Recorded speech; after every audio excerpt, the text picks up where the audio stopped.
new battle for hearts and minds in the Middle East, but this time it's being fought by the country's rulers, trying desperately not to become the next Tunisia, the next Egypt, the next Libya. Arab leaders are resorting to incentives and sweeteners to keep their people calm. Is it too little too late? Is money even the answer, or can the Arab world be bought? This is Insight's forced reform. Because if the uprisings in Tunisia and Egypt and now Libya have taught us anything, and they have, it's that keeping your own people happy is perhaps the best place to start to preempt any further unrest. How do you do that? Well, apparently you throw money at the problem. Subsidies on commodities, pay rises, job creation schemes, plus some ministerial sackings and promises of reform for good measure. Further east in Jordan, King Abdullah sacked his entire cabinet on February 1st. It was a big preemptive move. He also decided to pump around $500 million into the economy to help improve living conditions. And even in the oil-rich Gulf, Kuwait announced it would spend $4 billion to lower the cost of commodities and offered free staple foods to its citizens until the end of March next year. And in Bahrain, after weeks of protests, King Hamad bin Isa Al Khalifa reshuffled his cabinet under pressure as an exiled opposition leader returned to the country. So there is an understanding that changes have to be made, and it's taken some very serious uprisings for that to happen. But will it work? Can people be effectively bought with promises of the simple everyday things they'd probably expect from their government?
But the most recent one and the most significant one to Saudi Arabia is Bahrain. Saudi Arabia, of course, is a country, I doubt any other country is watching the developments of Bahrain as curiously as Saudi Arabia is watching it. Bahrain, of course, saw uprising since last Monday, and there was this political party that had been formed there during these recent skirmishes. That party has been cancelled. The recent developments of Bahrain, of course, need to be assessed once the king is returned to his country. We have to see what Saudi action might be and what reaction actually we have to see might be towards developments of Bahrain, the majority of which is Shias but is controlled by a minority of Sunnis, Shias who've been on the streets to demand a better say and a higher say in the government and a fairer share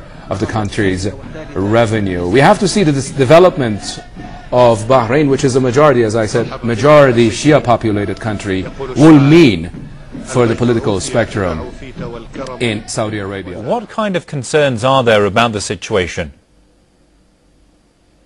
Well, there is a grave concern given the fact that the king and his crown prince are basically not operating or conducting any business.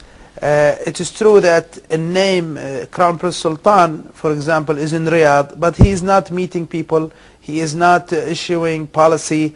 It is the third man, Naif, who is traveling and attending the Arab countries on the Gulf meeting, like what happened last week in Abu Dhabi. He is the one who's issuing the policy and orders.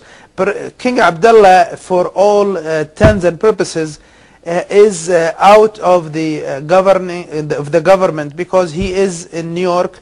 The surgery that he had a couple of weeks ago is going to make him incapable of doing anything for at least 1, maybe 2 years if he survives this long. So he is basically out. Prince Sultan is also unable to do anything beside meeting once a week. Let's remember that King Abdullah, after he arrived to New York, there was no single photo of him shown to the public. So he is not in a good health. So now we have a third man, Mr. Naif, the interior minister, who is running the country day to day, and he is going to spread his power and influence to make sure that he becomes the king of Saudi Arabia in matter of months maybe. Because there is a great increasing discomfort within the population. They see their country going to waste, while the few members of the ruling family get to enjoy the wealth and power of the country. You see this prince in the shadows, Mohammed bin Naif, is now the real king of Saudi Arabia.